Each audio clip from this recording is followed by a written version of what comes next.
हमर तोरे जोड़ी बनल रहत के जहान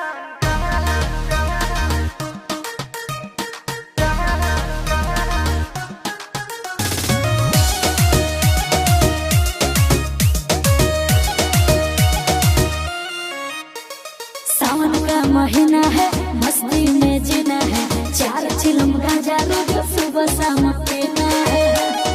ए सोना, सावन का महीना है, मस्ती में जीना है, 4 चिलम गांजा रोज सुबह शाम पीना है।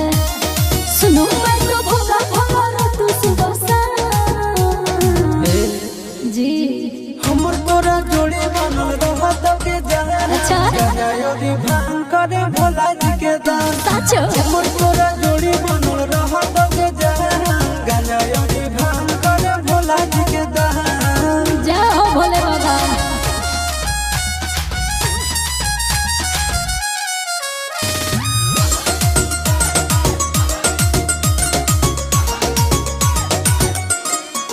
बाबू सोना रे सोनो ना रे जाऊंगी देव घर सीट के रुआ कलर किन दो ना रे।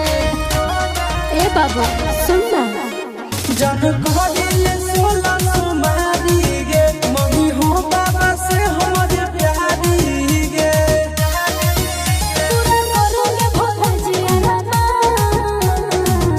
बालक धैर्य रखो। हमर तोरा जोड़ी बनल रहत के जहान गजायोरी भांग करे भोला जी के दान हमर तोरा जोड़ी बनल रहत के जहान गजायोरी भांग करे भोला जी के दान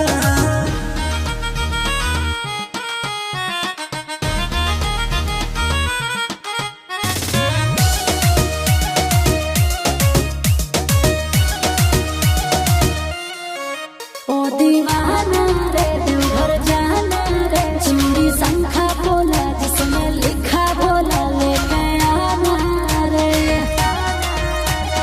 ए बाबू घर ले बैया जे हम गाड़ी गे साचो जी बाबा के दुआरी गे जय हो चिंटू आशीष बाबा के धरो ध्यान।